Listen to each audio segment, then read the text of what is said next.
Zdravím vás všechny, bývalí, současní i budoucí studenti jógy u Káti.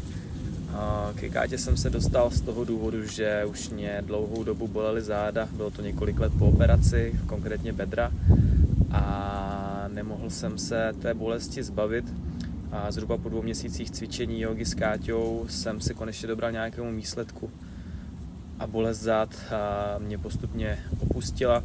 Současně se mi podařilo zlepšit i svoji trpělivost, protože nejsem trpělivý a yoga s Káťou mi opravdu pomáhá sobě prohlubovat tuhle trpělivost, a jakožto bývalý sportovec, člověk, který se věnuje pravidelně sportu, tak opravdu musím tu vnitřní práci ocenit. Zlepšilo se mi celkově držení těla, bolest zad opadla a zároveň jsem mnohem víc trpělivý, takže 100% vám, Káťu, doporučuji.